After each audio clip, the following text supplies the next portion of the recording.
A year ago, I was still completing stages of teenagehood in the halted neurodevelopment, so reorienting with my own self as an adult was quite a journey, to say the least.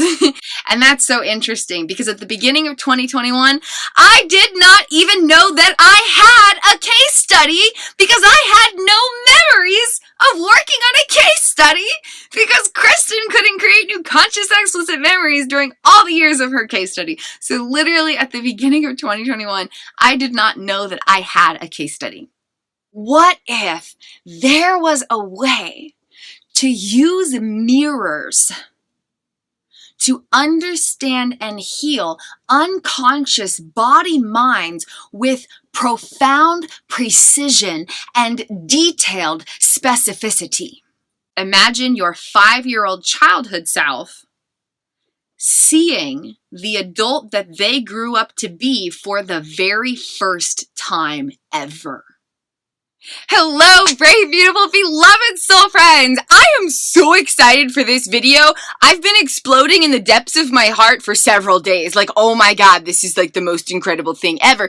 And I'm so excited to share it with you, and I'm so excited to share this time with you. And so thank you for being here, and thank you for being you, and let's explore the most magical wonders of the galaxy. But hey, you know what? Let's do it together, okay?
My implicit revelations case study has led to some unexpected discoveries. The most important discovery that I came across in 2021 was a way to reconstruct unconscious memory data from all years of life, reorganized in the most optimal capacity to improve unconscious or automatic navigation and regulation in the unconscious body-mind. These techniques are so profoundly effective that I was able to integrate neural data from childhood that used to be associated with a completely different person inside of this body because of how independently that neural data was existing and operating. And I integrated neural wiring from all teenage and adulthood years, which every nanosecond creates neural wiring energetically in the brain and the body. And all of those years of information from all those experiences were organized in independently developed memory centers, independent activity in all these different regions of neural wiring, carrying memories that help navigate and regulate while maneuvering life. Not only was I able to integrate neural wiring from childhood, So now the me that I am today can totally be connected with the childhood self who was. And the present day adult has access to memory data from childhood fluidly. So all aspects can be united. And not only was all the neural wiring from teenagehood and adulthood integrated, so not only can I remember my life, but the neural wiring providing navigation, which affects emotions, decision-making, tendencies and abilities, instinctive perspectives, all the different stuff that kind of makes us who we are, that comes from memories. So all of that stuff has improved and thus improved the quality of my life. And the way I experience myself is profoundly uplifted in the best way possible.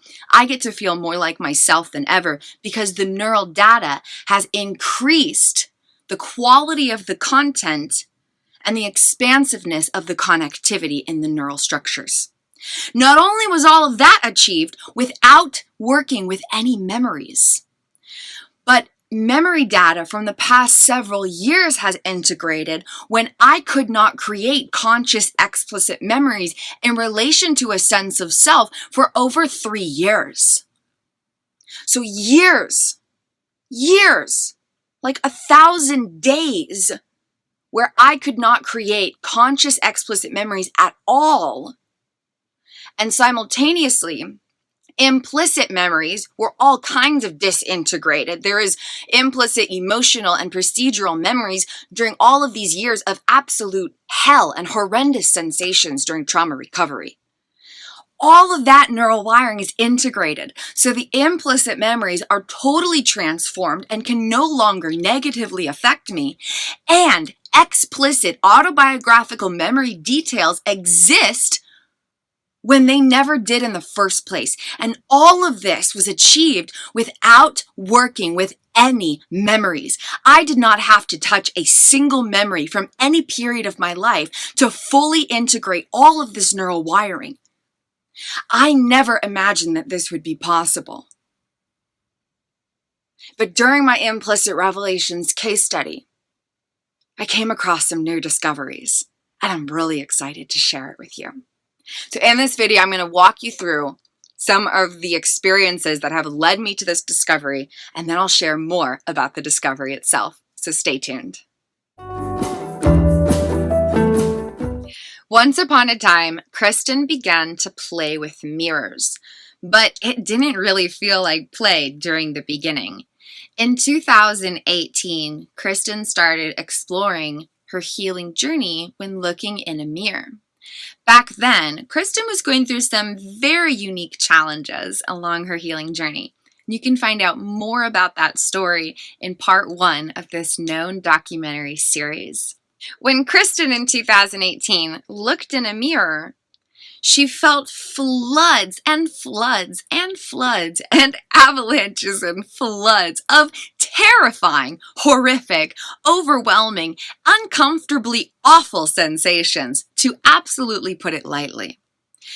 Sticking with her healing journey, she practiced loving presence and confronted the fear that she was feeling. What was so scary about looking into a mirror? Why was it so terrifying to see her own self? After staying present with gentle love with her inner being, while looking in a mirror, she realized that there was so much disruption in how her unconscious body-mind was navigating life, that the interpretations of reality projected information that parts of her body were actually leaving herself. It was a unique psychosis-styled experience, which is not a disconnection from reality. It's actually a unique connection with reality, because reality is always subjective. And how we are personally experiencing ourselves and life depends on how neurobiological structures are interpreting inner and outer forms of stimulus to activate sensations for aspects of consciousness. Consciousness is the energetic essence of self flowing through the brain and the body, and based on how all of this stuff is wired and operating, reality appears to be a certain way. So in 2018, Kristen looked in a mirror and noticed that half of her face was leaving her physical body and coming way out in front of her face instead of being here where her face actually was. The visual reflection being interpreted when she looked in a mirror said half of her face was coming off her body and down here. And so quite literally, the interpretation of reality showed Kristen in 2018 that half of her face was over here. And that's why things had been so scary. And it was because of all these unique connections in the brain that were creating unique interpretations of reality. Jump ahead, Kristen in 2019, about a year later, had developed a variety of mirror practices to help encourage connectivity of neural wiring and healing homecomings for aspects of consciousness. I invite you to explore more about some of these ideas in my personal dimensions theory presented in my implicit revelations case study. Presently, the very first edition of this theory is available, but I've actually updated it and come up with some more specified details, which I will one day share with you, beloved soul friends. But please do feel free to check out my personal dimensions theory for more insights about some of this information, especially regarding visual processing and mirrors. So Kristen in 2019 had created a variety of healing journey practices, and she had these handheld mirrors, and she would apply these practices anywhere from like 2 to 10 times a day, every single day for several years. And among them included a practice where she would have the handheld mirror up here, and she would go in a circle like this without moving her head. Her eyes would follow her reflection in the mirror of this small handheld mirror. And she would go in one direction and then all the way back around without moving the head, just moving the eyes to follow her reflection in the mirror. But she would move very slowly because at each different point, moving like this, each little different space, there was activation of different regions of neural data that didn't have connection. And so by activating them and then practicing loving presence and then activating another section and activating loving presence, these different regions of neural data started to gain connections with each other. And it was fascinating because during this unique, miraculous season of healing, Kristen was experiencing life with adaptable consciousness condition. And so when she held a mirror up here, she literally saw the reflection of her childhood self. The way the brain automatically interpreted her own reflection in the mirror stemmed from isolated neural wiring from childhood. So when you're a child, you look in a mirror and you learn to recognize who you are.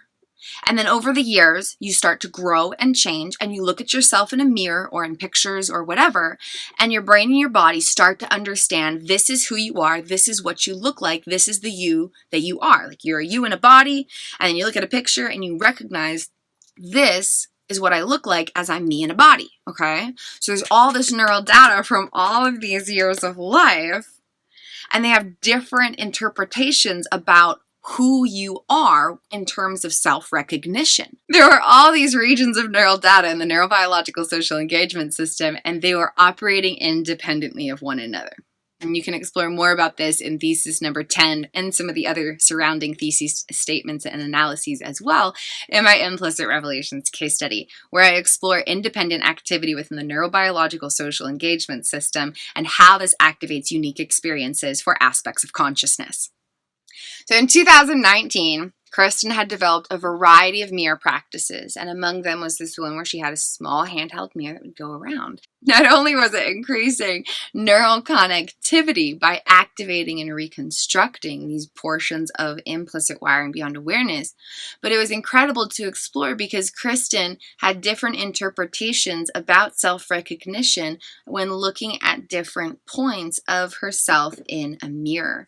And so, for example, when holding it straight up and her eyes were looking up in relation to the visual circumference, which again you can find out more about in my personal dimensions theory, she would literally see interpretations of her own self-recognition from the perspective of her childhood self, as neural wiring from early childhood was activating independently of all the other data, creating a unique experience for independent states of consciousness.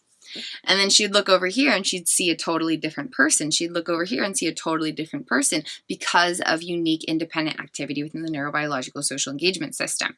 Other mirror exercises included walking forwards and backwards while holding this handheld mirror at different positions along visual circumference and left to right and the visual depth. So sometimes she'd hold it farther and sometimes she'd hold it closer. Another mirror practice that Kristin did in 2019 was looking in a large mirror and walking forwards and backwards in front of it. And when she was a few inches away versus a couple feet away versus several feet away, she saw different people in the mirror's reflection while she lived with adaptable consciousness condition. During 2018 and 2019, Kristin often took a mirror with her everywhere she went so that she could look in the mirror and understand that she existed. Kristin was experiencing such profound depths of dissociation that she had zero orientation in time and space. She literally could not feel her physical body existing at all. So she frequently took a mirror with her and just kind of held it up there and would just glance every so often. Just be like, oh, okay, yep, I'm still here. Oh, okay, yep, I'm still here. Oh, okay, yep, I'm still here. Okay, good. Okay, good. I'm still existing. That's good. That's good to know that I'm still existing. That's a good thing. And it helped reduce some of the anxiety caused by the severity of dissociation, mind-body disconnectivity, etc. Kristin in 2020 continued exploring mirrors, but with kind of a new focus. During 2020, Kristin went through the excruciating process of reconnecting her mind and body and helping heal the disconnection between her inner and outer realities. Kristin in 2020 had zero associations with her own self. She didn't understand the body that physically existed in relation to the experience she was encountering internally because of how disconnected everything was. There was hundreds of unique styles of dissociation, along with dozens and hundreds and thousands and millions and billions and trillions of other very unique health challenges, to put it very lightly. Kristin couldn't recognize her own face. Kristin couldn't recognize her own body. She couldn't understand that the self she saw in a mirror had a connection with the self that she was inside. They were totally independent realities that didn't have connections with each other. Kristin in 2019 continued these daily practices, practicing every morning and every evening and sometimes throughout the day for long extended periods of time. Sometimes it was a 2-hour session that she was applying these mirror practices, and it always held profound effects on her brain, and she could feel them immediately and afterwards. Kristin in 2020 took her mirror practices to the next level and had a mirror with her for everyday activities, including while she ate. And she tried to help teach her body to connect the self that she saw in the mirror with the self who was having a personal experience inside of her. And that was one of many different practices she had. So any kind of task that she was doing, she would have a mirror there with her, and she would try to create new connections with herself. If she was working at her desk, there were mirrors on either side. If she was outside, she would take the mirror with her and have the mirror propped up wherever she was with whatever she was doing. So Kristin in 2020 had all these different mirror practices. By the end of 2020, Kristin had fully connected her mind and her body. She was able to recognize the physical body that she saw in relation to the experience she was having internally. And by this point, all of the different states of consciousness were starting to experience life together rather than independently of one another. The neurobiological social engagement system had broken down the walls that kept parts ostracized from one another and kept neural wiring activating independently rather than unanimously in a united fluid way throughout all systems simultaneously. And so Kristin was starting to heal.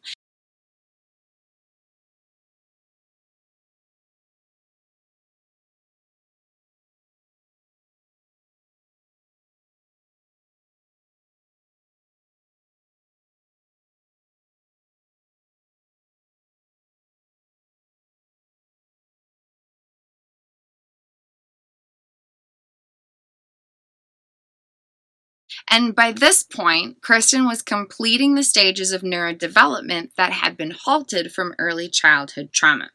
And you can explore more about these details in other parts of my known documentary series. Right now, I want to share about the journey of Kristen and mirrors and how it's led to this new discovery. Kristen at the beginning of 2021. Okay, so I'm here. I've made all this progress. I can't remember my life. And it actually took Kristen quite a while to recognize that she didn't have access to memories from her entire life, because you can't really know about what you don't know about. You can't recognize that something's missing because it's not there. And so Kristen actually took several months before realizing that she could not remember her entire life at all. And that began a whole new period of healing and exploration. On this journey, Kristen in 2021 began exploring mirror practices.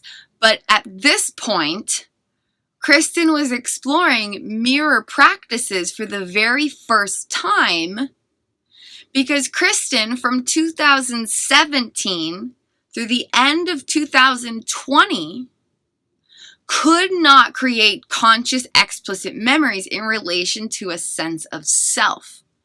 And so Kristen at the beginning of 2021 did not have any conscious memory of working with mirrors in the past. So Kristen in 2021 started to play with mirrors for the very first time that she explicitly, consciously knew about. It was a brand new exploration of mirrors that felt like it had never happened before, because it was happening to a completely new sense of self because of all the brain-body reconstruction that had been happening over the many years. So Kristen at the beginning of 2021 started to play in mirrors. Here I am, Kristen, at the end of 2021, and mirror practices have been happening for 2 to 8 hours every single day this entire year. And I'm now at a point where I can remember my entire life fluidly, and my memory works better than it ever has in my life. The things that I can remember on a day-to-day basis and the things that I can remember from 20 years ago are increased to such a profound degree, it's difficult to fathom that I ever struggled with memory stuff.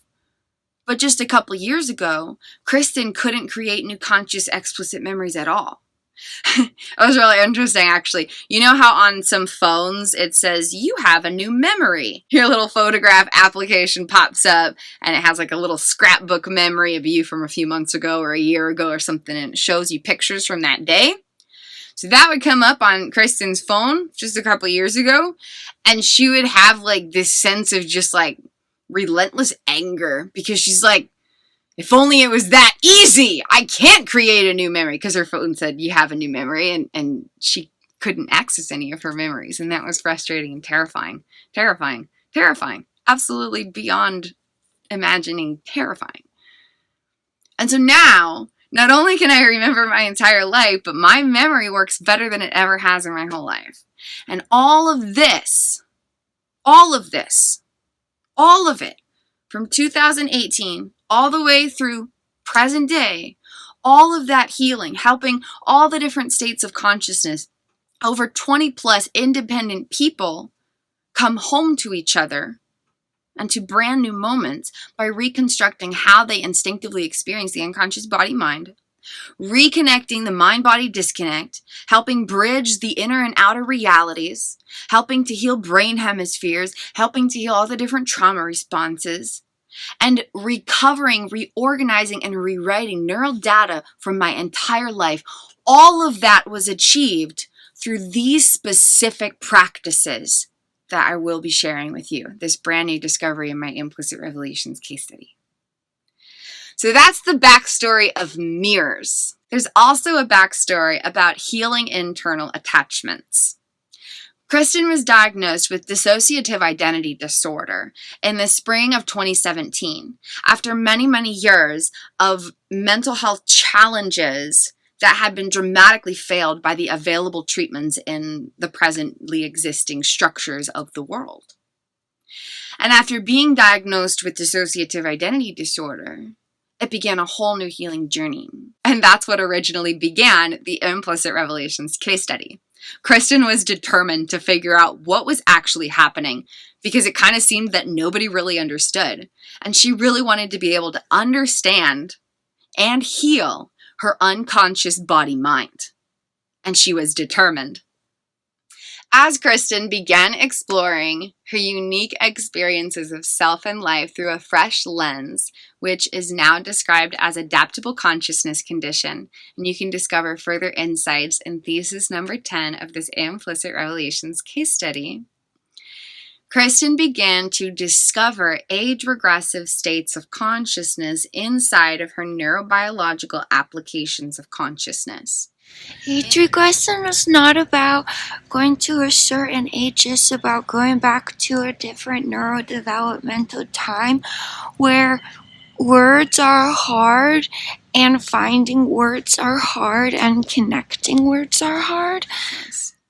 Infinite complexities of neurobiological structures stimulate unique styles of personal experiences for aspects of the self.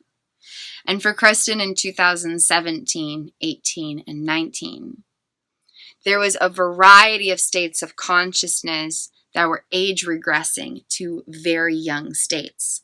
There was a 6-month-old infant, there was a 2-year-old toddler, and there were many, many, many, many, many age-regressive states of consciousness, including several that experience life with the neurodevelopmental activity of teenage years, including associated neural structures that had been sculpted during the original stages of teenagehood.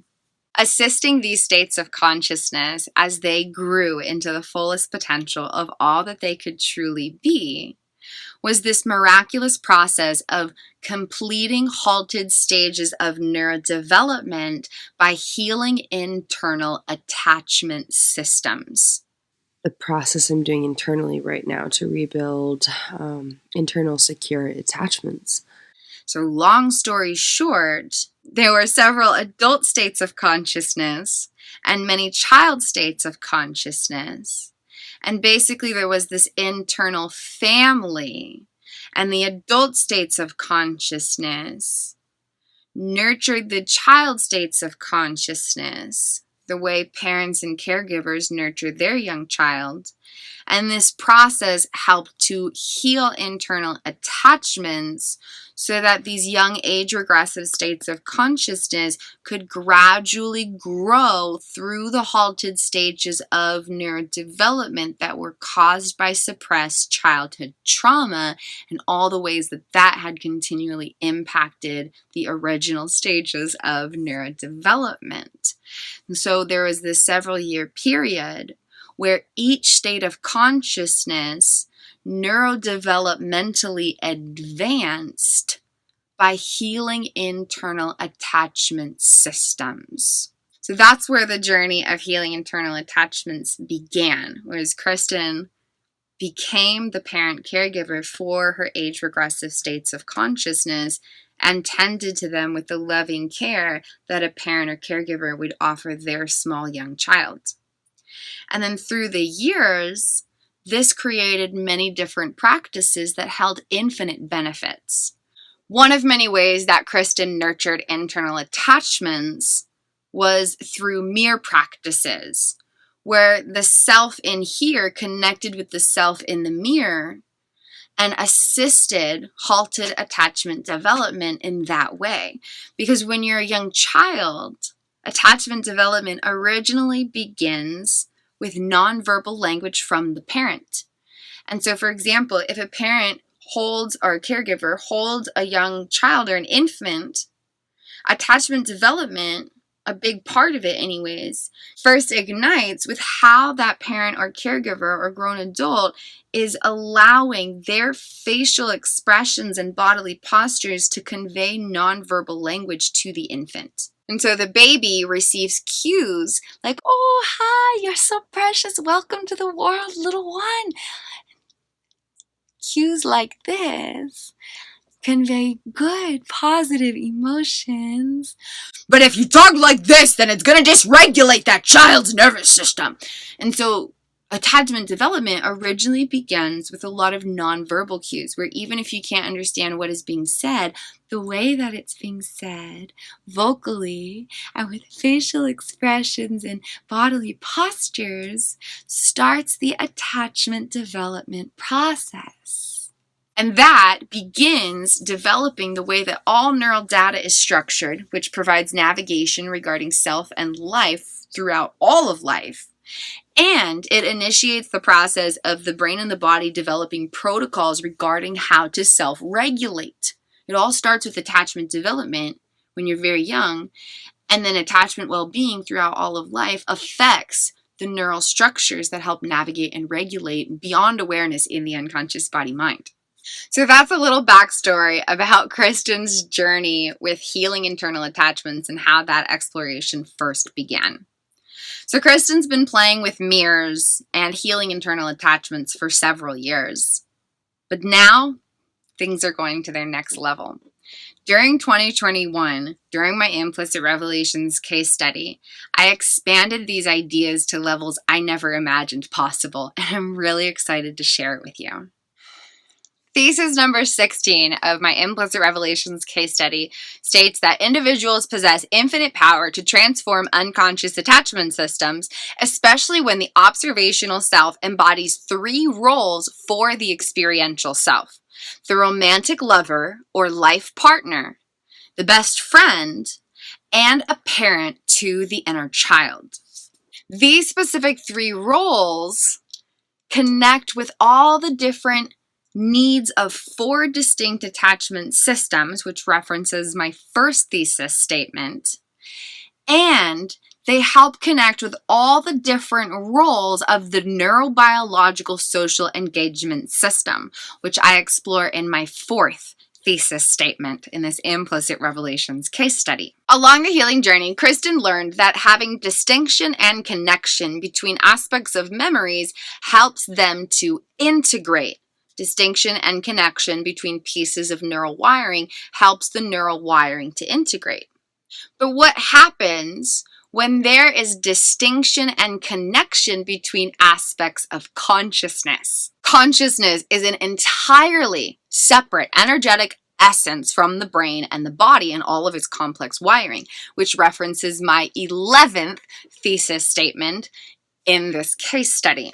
It's already known and understood that distinction and connection between neural wiring helps with integration, but consciousness does not integrate. Neural wiring integrates. Consciousness does not integrate. And this references my 24th thesis statement, so please feel free to explore all those other magics for further insight on these topics. Kind of all brings it together in a miraculous way. So distinction and connection between pieces of neural wiring helps the neural data to integrate. But what happens when there's distinction and connection between aspects of consciousness, self-essence, who is completely distinct from all experiences, past, present, future, completely distinct from all brain-body wiring, from automated thoughts and feelings to the storage of memories and regulatory protocols?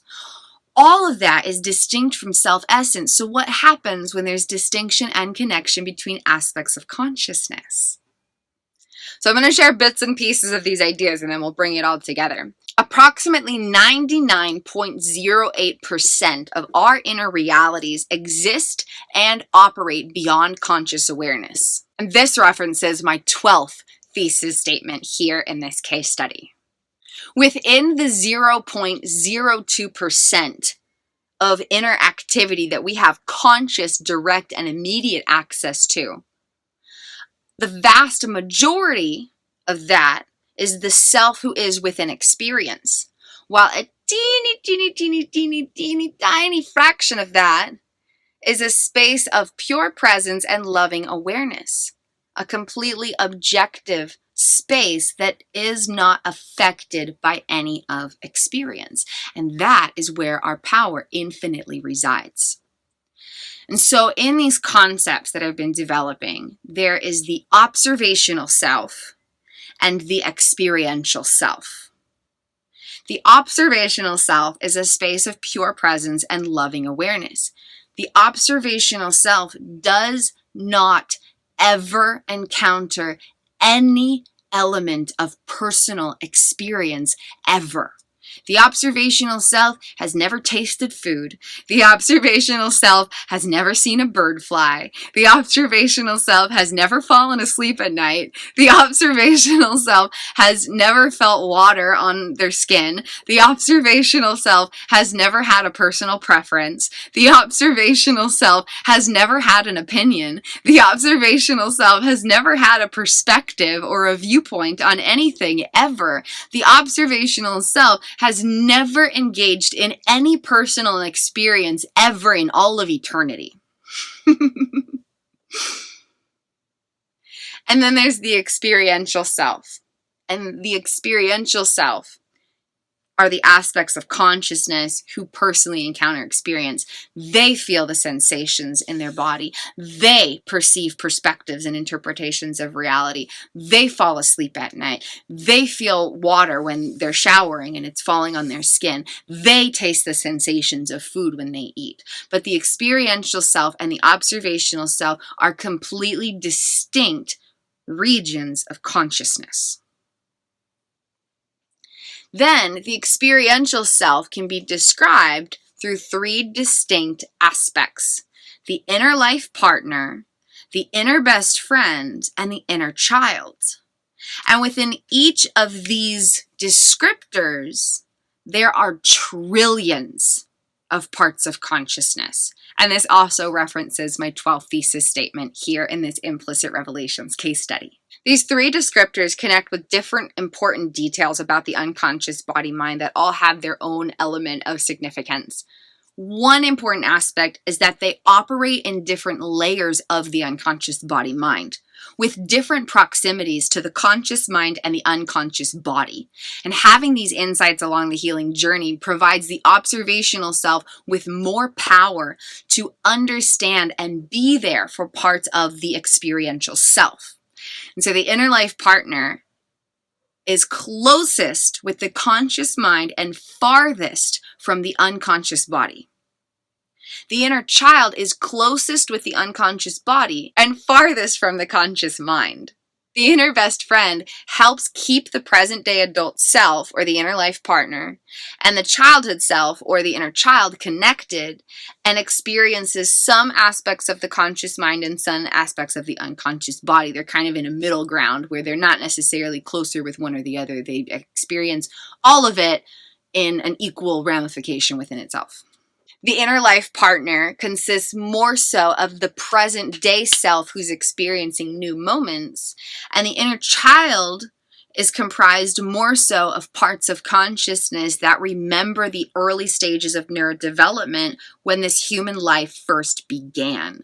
So there's all these different aspects of consciousness experiencing all these different regions of neurobiological structures. And the inner child is more likely to experience activations of data from early childhood, whereas the inner life partner is more likely to experience neural activity from the past couple days and couple of years, for example. Even though the inner life partner and the inner child experience different regions of neural activity, they all still experience each newly unfolding moment. But the inner life partner will more likely experience the conscious mind, while the inner child will more likely experience the unconscious body. So they're having very different experiences, even though it's the same present moment. All of these different aspects of consciousness have specific attachment needs. In relation to 4 distinct attachment systems, all of these aspects of consciousness have needs in all of these systems. The inner life partner, the inner best friend, and the inner child all want to feel seen and loved, treasured, appreciated, celebrated, safe, secure, supported, connected, protected, provided for, respected, embraced, guided, etc., etc. So all of these distinct aspects of consciousness all have needs in 4 distinct attachment systems. However, in relation to the neurobiological social engagement system, these aspects of self-essence have different styles of needs. For example, the inner child does not have a need for physical intimacy in the same way that the inner life partner does. The inner child might want to be cuddled and held and maybe some gentle tickles on their skin, where the inner life partner is someone that you could have a sense of sexual intimacy with your own self.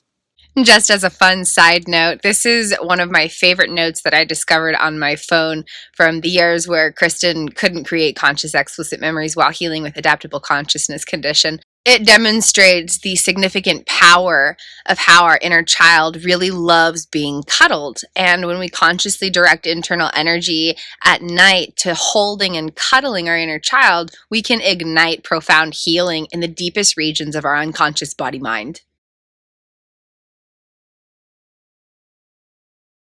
The inner child might want to be cuddled and held and maybe some gentle tickles on their skin, where the inner life partner is someone that you could have a sense of sexual intimacy with your own self.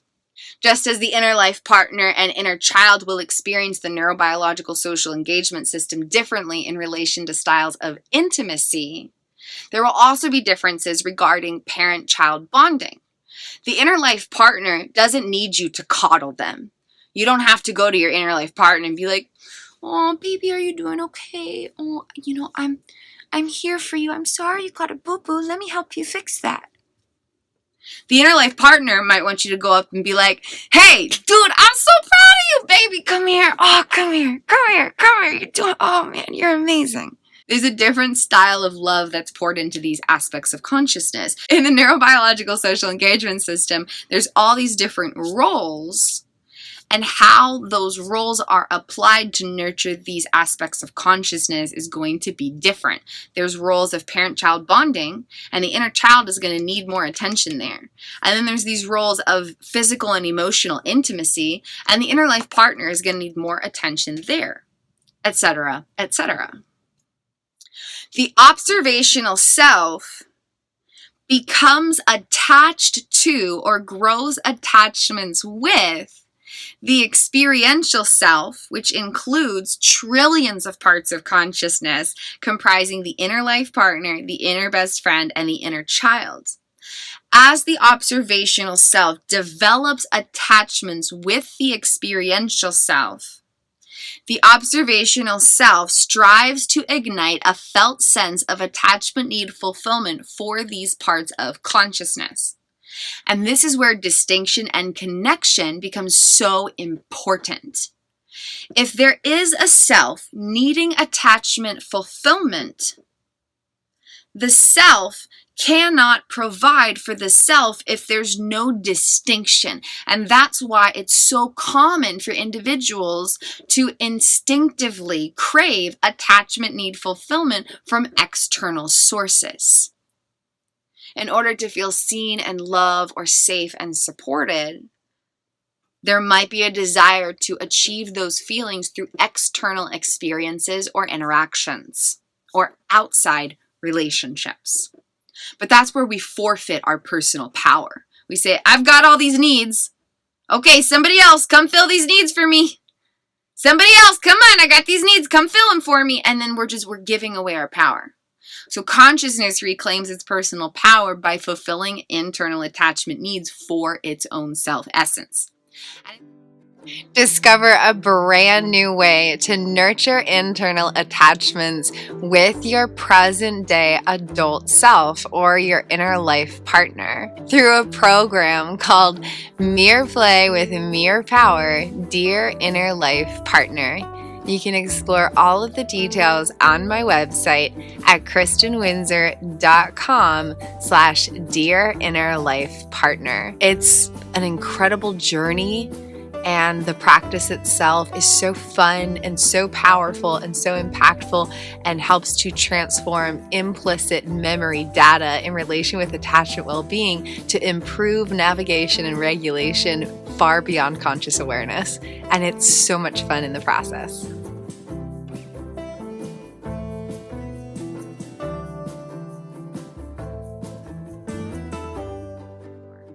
So consciousness reclaims its personal power by fulfilling internal attachment needs for its own self-essence. And it's also interesting to explore because consciousness doesn't have attachment needs. Only the brain and the body have internal attachment needs. But when consciousness fulfills internal attachment needs within its own self-essence, then the brain and the body can provide consciousness with more power to be its full self. The expansiveness of consciousness is no longer limited or reduced because personal power is fully embodied, because all of the stuff is working great within all of the stuff, basically.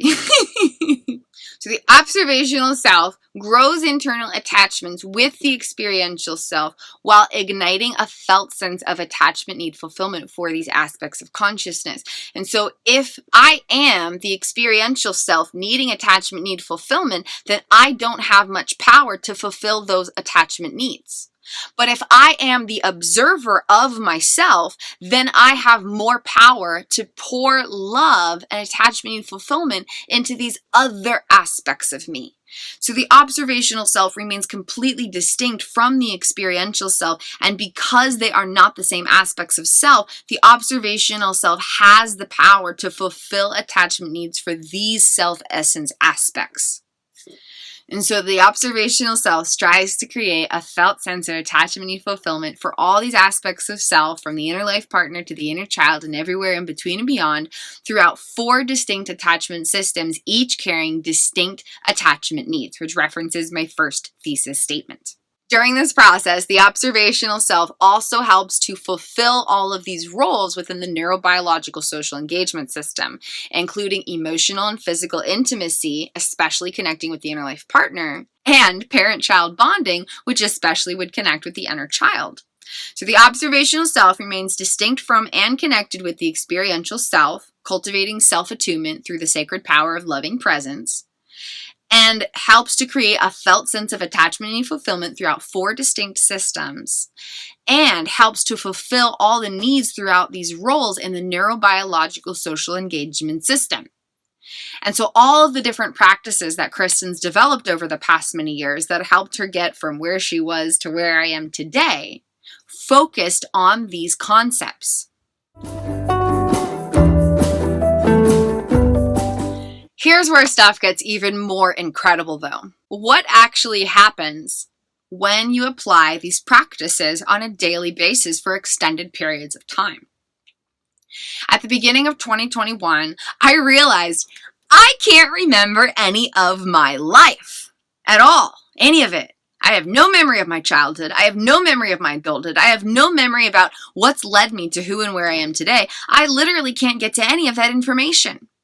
And the only bits and pieces I can get to come through as terrifying sensations in my body. Now is the beginning of 2021.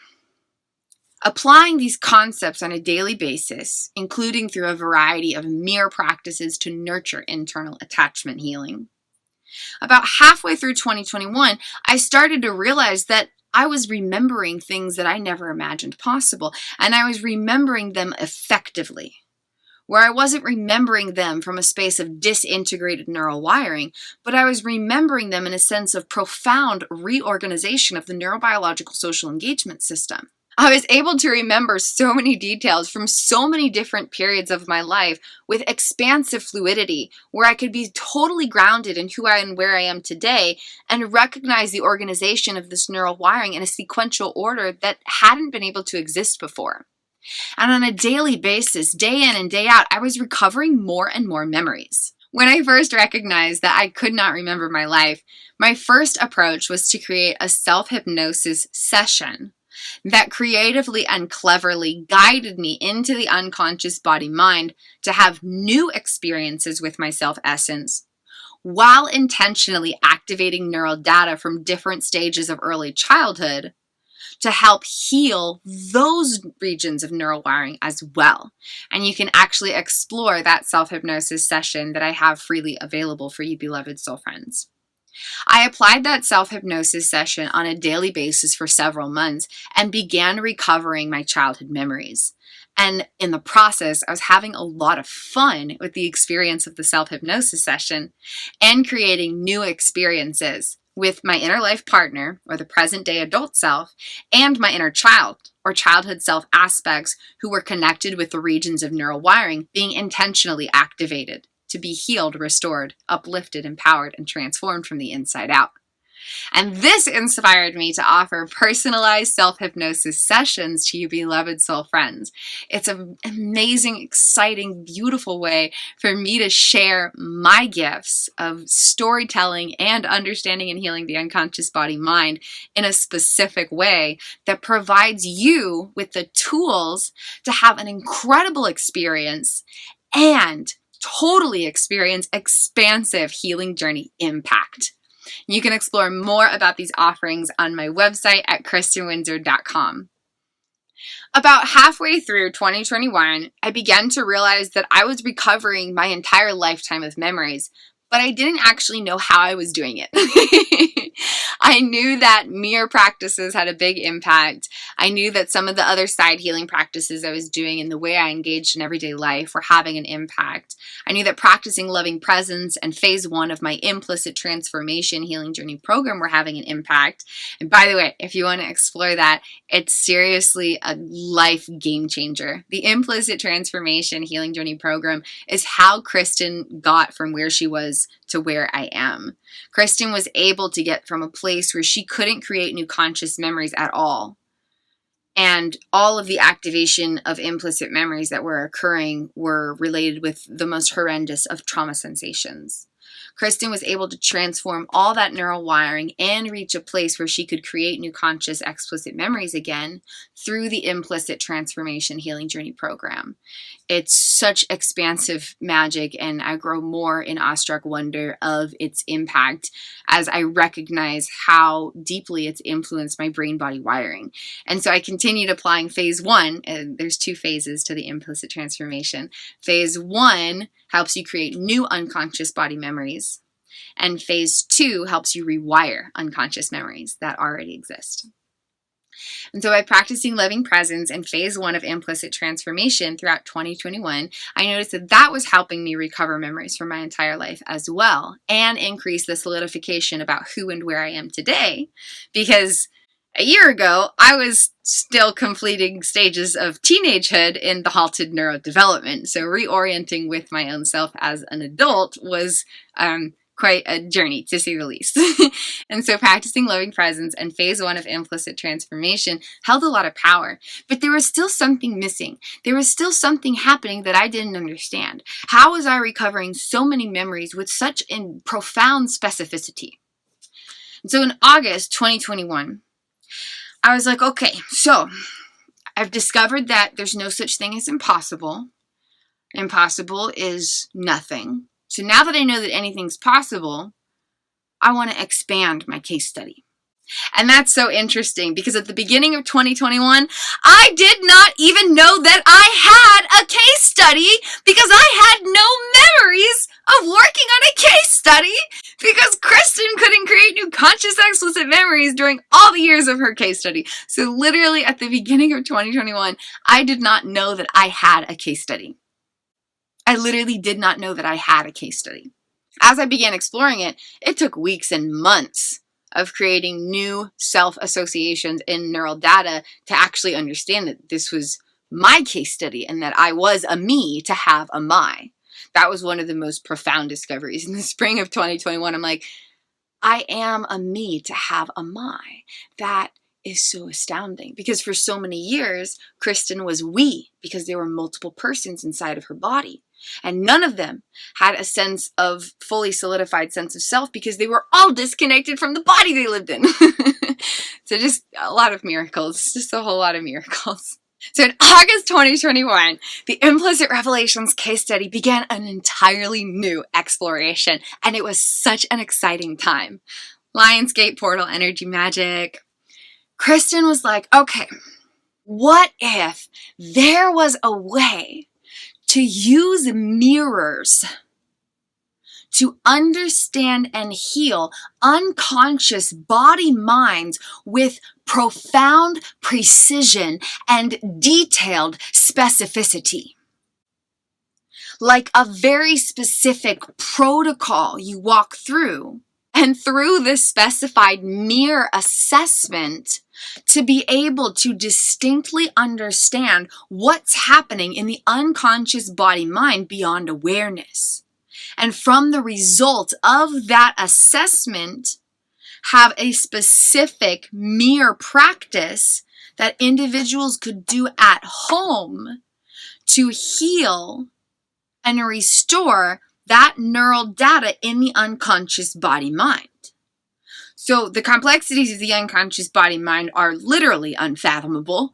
I will spend my entire life being astounded by the profound miracle of existing. Every nanosecond of our life contributes to how these neural structures are existing and operating. Every nanosecond.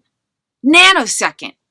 So when we go through a minute, there's been billions of pieces of information happening. It's incredible. It's incredible. So every nanosecond impacts this stuff beyond what we know about. And the majority of our memories exist and operate unconsciously. And the body's memory is ridiculously astounding.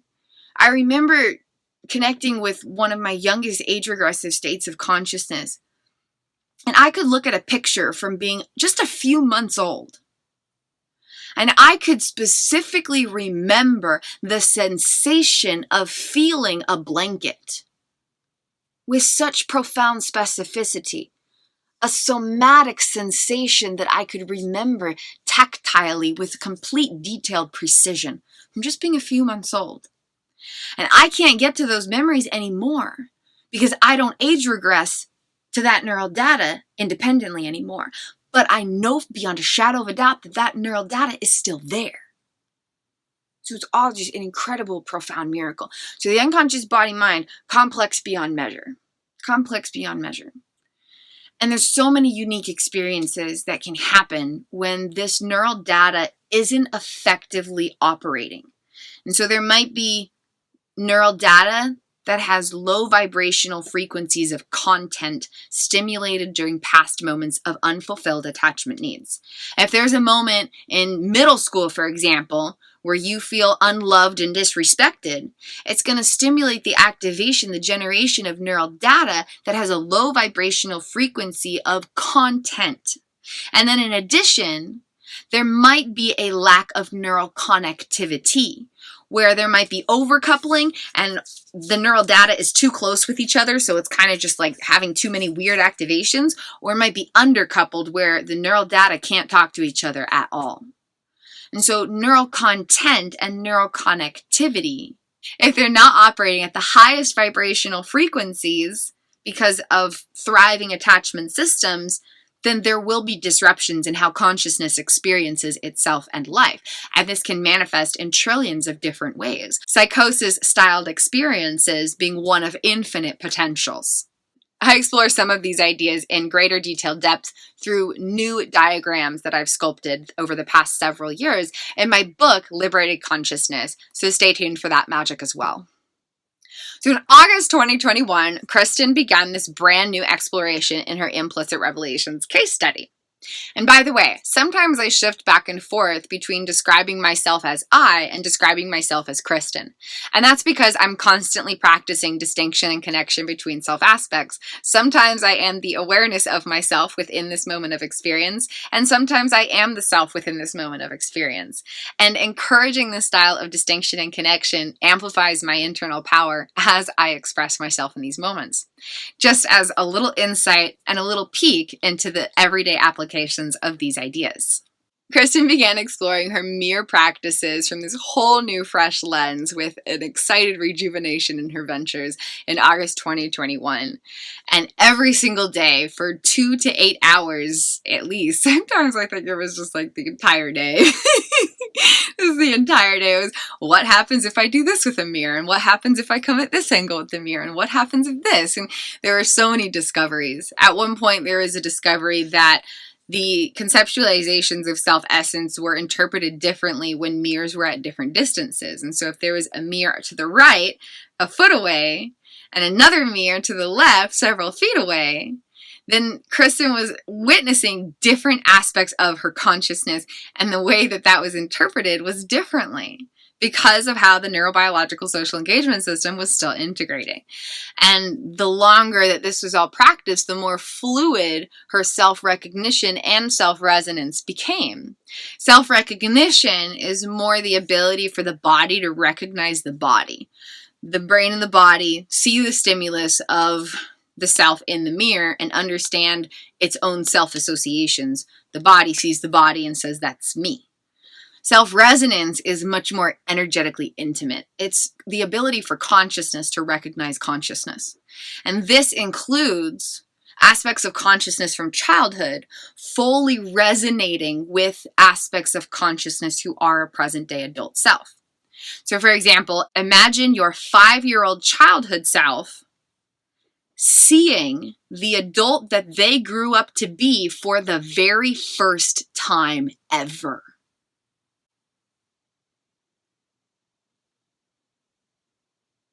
Okay, imagine that. Like, truly imagine that. Like, take a moment to go inside of yourself and imagine your 5-year-old childhood self looking in a mirror now, where you're not 5 anymore, but the unconscious body mind doesn't necessarily know that because time doesn't exist inside of the neurobiological structures. Imagine your 5-year-old childhood self looking in a mirror and seeing the adult you are today for the very first time ever. They're seeing the adult that they grew up to be, and they're seeing the adult who's here to care for them now for the very first time ever, ever, ever, ever, ever in your whole entire life. That was among the many profound experiences that Kristen encountered during autumn of 2021 while continuing these case study explorations. And so among the infinite ideas here was that the unconscious body mind has an ability to recognize itself and resonate with itself based on the content and connectivity of neural structures. And a large part of this comes from implicit procedural memories. They are the most unconscious memories existing in the brain and the body, but there are more implicit procedural memories than there are any other kind of memories. And they impact us in such expansive, profound ways. Studying this still in my case study is like, it just gets more and more astounding as I explore it personally. So self-recognition is more the body is able to recognize the body and understand, yep, that's me. The self-resonance is a term that I've coined that kind of describes something that goes beyond that. It's much more intimate. It's consciousness recognizing consciousness in relation to who and where it is today, where all aspects from all periods of life are united when spending time in loving presence. And so, for example, 5-year-old childhood self recognizing the present-day adult self for the very first time. With self-recognition and self-resonance, there are 3 distinct components that reveal the health and well-being of self-associations in the unconscious body-mind. Face, body, head to toe, and voice, which includes the way that you laugh, the way that you speak, softly and quietly, or loudly and boisterously, or slowly, or very, very quickly, and the way that you sing or use your voice in other ways. So the way that you recognize your own face in all of its different postures too, like to recognize yourself in both of those different facial postures connects with different aspects of neural wiring in the unconscious body mind. And so to be able to resonate and recognize with yourself in your face with all kinds of different expressions, your body, head to toe, all different regions of your body, and your voice in all the different ways that it vocally expresses. And so Kristen explored these ideas of self-recognition and self-resonance in relation to face, voice, and body during this implicit revelations case study. And these ideas have come a long way because a year and a half ago, Kristen had 0 self-associations. She couldn't recognize her face, she couldn't connect with her body, and she didn't resonate or fully connect with her own speaking voice. But all of that is now changed by applying these ideas of healing internal attachments. So in August 2021, Kristin began a new exploration in her case study. And she said, what if there was a way, a specific way to use mirrors to understand and heal unconscious body minds that could be adapted for all kinds of people in all types of unique experiences with all styles of healing journeys. And so Kristin began to explore all the different potential ways that she could apply her personal dimensions theory to sculpt brand new concepts. Kristin effectively achieved these goals and now has all kinds of ideas about how to have a very specific protocol, step by step, to use mirrors to assess the well-being of the unconscious body-mind, and from that information, apply these insights to sculpt a uniquely individualized style of mirror practice for that individual. And during this playful exploration, Kristin created dozens, maybe like 50 plus, possibly even over 100. I haven't gone through all the notes yet. Different styles of mirror practices, which led to the creation of mirror play with mirror power. And I'm not going to lie, I will be eternally satisfied with that phrase. It's so much fun to me. Mirror play with mirror power. You are playing with your power. And then, of course, mirror and mirror is just kind of a fun homonym style magical wordness, because words have always been Kristin's first love. Ever since Kristin could learn to read, she had fallen in love with words and then majored in English in college. So then we get to December 2021, and Kristin is even more astounded at how these practices are allowing her memories to integrate. But this isn't just integration of conscious memories. No. This goes so much deeper and cooler than that. Along the healing journey, these practices were rewiring implicit procedural memories from her entire life. Action patterns from age 5 and action patterns from age 21 were fully fluidly integrated so that aspects of consciousness were no longer stuck in those time periods, and the neural data could provide new styles of navigation in the present day. New styles of automated navigation, new styles of automated navigation from the unconscious body mind. So when there's procedural memories with low vibrational frequencies of content, it might encourage unhealthy decision making or unbeneficial behaviors. And this is where we might get some implicit health challenges. If you keep doing this one thing that's not good for you, and you know it's not good, but it's hard to stop it, that comes from low vibrational frequencies of implicit procedural memory sculpted during past moments of unfulfilled attachment needs. And then, if there's implicit procedural memories that don't have full fluid connectivity, then it will limit or reduce the ability for consciousness to expand its capacity to make new choices. When you're in a fresh moment and you have the opportunity to make a new decision, consciousness has less power and influence in the expansiveness of potentials because neural data helping to navigate that moment doesn't have expansive connectivity. So you have limited access to the tools in your toolbox, basically. And so if there's not great content and there's not great connectivity between implicit procedural neural wiring, then it limits and reduces the expansiveness of consciousness to allow for brand new choices or brand new experiences or brand new perspectives or brand new habit creating. As one of infinite examples, this is just a nice small example to play with. When you stir eggs in a bowl, right? You crack open eggs, and they're in a bowl, and then you stir them. Do you use a spoon or do you use a fork? Do you cut the eggs in half and then stir them? Do you stir in a circle, or do you stir from the center? Do you stir from the outside? Do you whip it up on one edge in one corner, or do you stir like this? Little things like that are affected by the content and connectivity of implicit procedural memory data. What? Who would have thunk it, right? And so Kristin was recognizing that not only was she recovering memories from her entire life, but procedural memories were being integrated to allow for action patterns from the past to be applied in the present in a new way, in a new experience.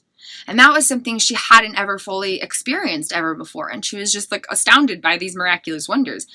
The most unconscious of memory data. Like, you can't go in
here goes nothing. As Kristen began exploring her unique experiences of self and life through a fresh lens, which she now, I don't know anything. I give up. I give up. I have no idea what I'm doing. I have no idea what I'm doing. I have no idea what I'm doing. I have no idea what I'm doing. I have no idea what I'm doing. I literally don't know what I'm doing. No, I do, but I don't. But I do, but I don't. But I do, but I don't. I'm here, that's all that matters. I'm not even from Earth. Okay, and then